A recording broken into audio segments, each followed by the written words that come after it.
evening. So today I am sharing with you my version of hummus, or some people pronounce it as hummus. Hummus. It's absolutely delicious, and the key ingredient here is chickpeas. Now there are lots of different stories as to where hummus originated from. It is Middle Eastern, but different research suggests different things, whether it's Lebanese, whether it's Greek, but that is a story for another day. So to make hummus, you need chickpeas. Now you can boil the chickpeas yourself. If you boil the chickpeas yourself, you just have to make sure the skins are off them. I'm using tinned ones, so they're not actually skin. Let me show you. They're actually perfect. Now what that does is give the hummus a creamier texture, which is exactly what you want. So you need a food processor like this. You need to put your chickpeas in to begin with. Dry them as much as you can. A little bit of moisture in them is absolutely fine. So you don't want to get anything in there as yet. You just want to, first of all, get this lid on. And then you just want to blend this until it turns into like a powdery texture. So let me go ahead and do that.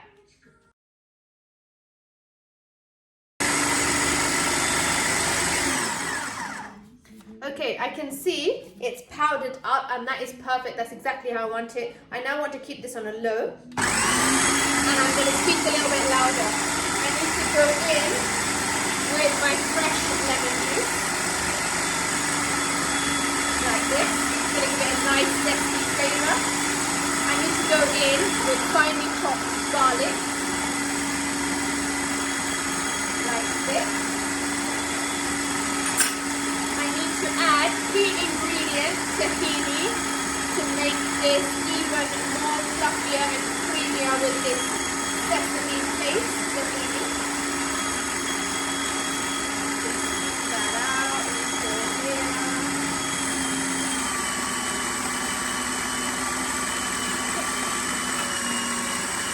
And now I want to go in with some salt, the seasoning.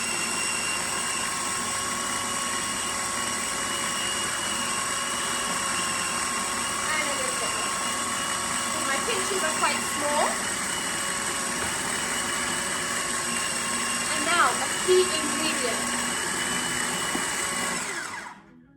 So a key ingredient, I hope you could hear me over that loudness of the machine. So one of my friends who actually works in a Lebanese restaurant, I told him once, I tried to make hummus or hummus and it came out really well. And he said to me, did you add crushed ice or ice cubes? So I said, no. And he said, next time you do it, try, because it's going to make all the difference. I said, what does that do? And he said, it gives it a really nice creamy texture. So what's gone in is lemon juice and some salt and some tahini as well. And now I'm going to go in with crushed ice as that's still on. So I'm going to switch it back on.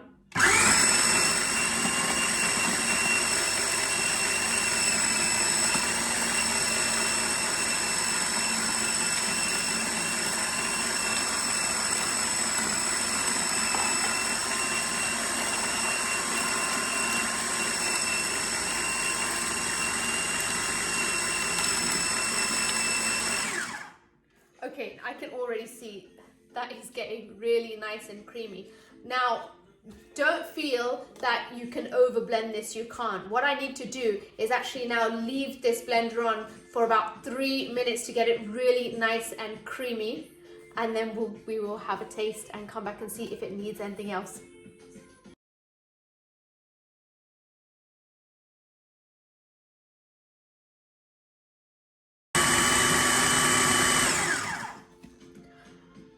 This looks so good. Now, if you don't have a food processor like this, you can try doing this with a hand blender. It won't be as fine, I'm sure, but it will still be really, really tasty with all those flavors perfectly immersed in your hummus. So, okay, one thing left for me to do. You probably guessed what that was. Can I just show you first? So what I did in between as well is give this a mix. So once I was blending it, I just gave it a mix to take all of that off the sides. Okay, I just have to show you that. Okay, this is actually perfect in terms of texture. Really, really nice and creamy.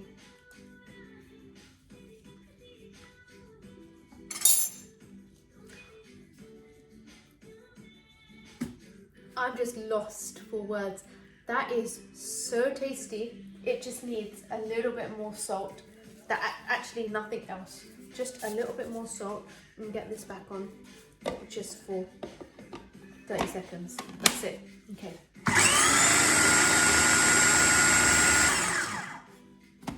That is literally it. Okay, I am so excited. This is so yummy. That tasted so good. And what would you have hummus with? Obviously, like pitta or flatbread, tortilla, anything really. Just delicious bread. Any delicious bread goes perfectly with hummus. Oh, you can really taste that tahini. This is super creamy. Right. Let me go ahead and now plate that up. So I have a lovely bowl here that I'm going to present my hummus in. Really get into the Middle Eastern vibe of things. Okay, so let's get my hummus off here. Okay. How creamy does that look? Sorry, I just can't stop saying that. Okay, righty now. Okay. Right, let's get this into my bowl. I have some lovely bread that I'm going to eat this with. Okay, it might be better actually with this, yes. Now you can't have hummus without your extra virgin olive oil all over it.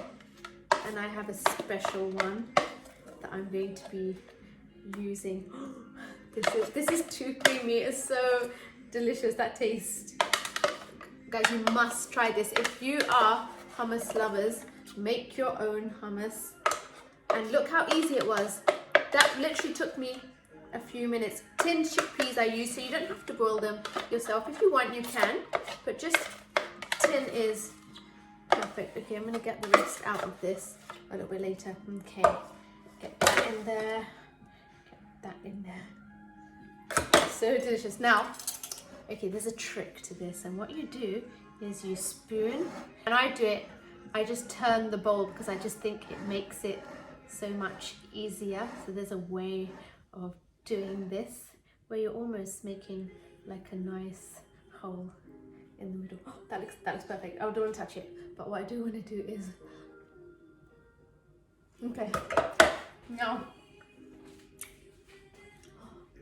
I cannot even tell you how good that hummus is. That is so yummy. Okay, here goes my extra virgin olive oil all over my hummus like this. Okay, that should actually do the trick. Okay, right, sumac has to be done. So one of the key ingredients, just to sprinkle over the top, made from a plant of dried berries apparently, so it's got that really nice tangy sour taste. So I'm just going to sprinkle some over like this. Just a little bit. You don't want to overpower it with the sumac, just not too much.